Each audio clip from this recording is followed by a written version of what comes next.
রোজা বা সিয়াম হলো ইসলাম ধর্মের 5টি মূল ভিত্তির তৃতীয়, আর রমজান মাস হলো আরবি বর্ষপঞ্জির নবম মাস এবং ইসলাম ধর্ম মতে সবচেয়ে পবিত্রতম মাস এটি। আর এই মাসেই আরেকটি রেকর্ড গড়েছে মুসলিমদের সবচেয়ে পবিত্রতম স্থান কাবায়।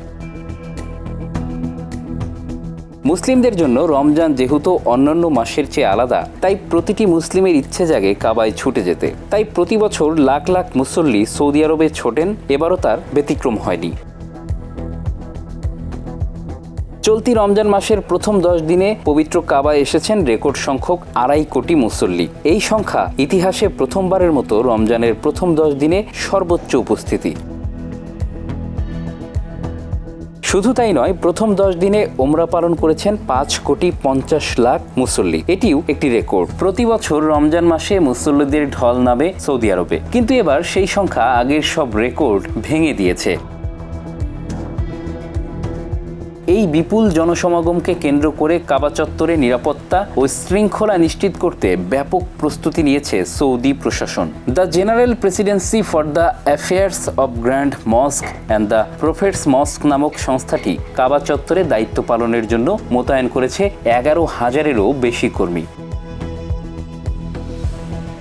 কাবা চত্বরে পরিচ্ছন্নতা বজায় রাখার জন্য নেওয়া হয়েছে বিশেষ উদ্যোগ। প্রতিদিন নির্দিষ্ট বিরতিতে পরিচ্ছন্নতা কর্মীরা কাজ করছেন। এবছর নতুন করে আরও 4,000 কর্মী নিয়োগ দেওয়া হয়েছে পরিচ্ছন্নতা কার্যক্রমের জন্য।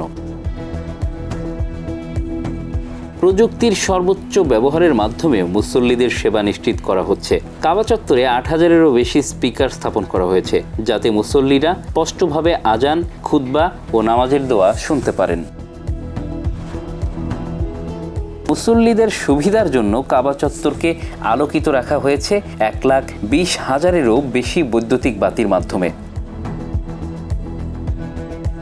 পুরো ব্যবস্থাপনা তদারকি করতে দায়িত্ব পালন করছেন 350 জন ব্যবস্থাপক। তাদের সহযোগিতায় কাজ করছেন হাজার হাজার কর্মী ও স্বেচ্ছাসেবক। বিশ্বের বিভিন্ন প্রান্ত থেকে আগত মুসল্লিরা এই মহামিলনের অংশ হতে পেরে আবেগ আপ্লুত। অনেকে চোখের জলে জানাচ্ছেন তাদের অনুভূতি। এই মহিমান্বিত পরিবেশ, এই অনন্য অভিজ্ঞতা যেন প্রতিটি মুসলিম হৃদয়ে গেঁথে থাকে। রমজান মাসে পবিত্র কাবায় এমন ইতিহাসের সাক্ষী হওয়া সত্যি এক অনন্য সৌভাগ্য। Bangla affairs, news desk.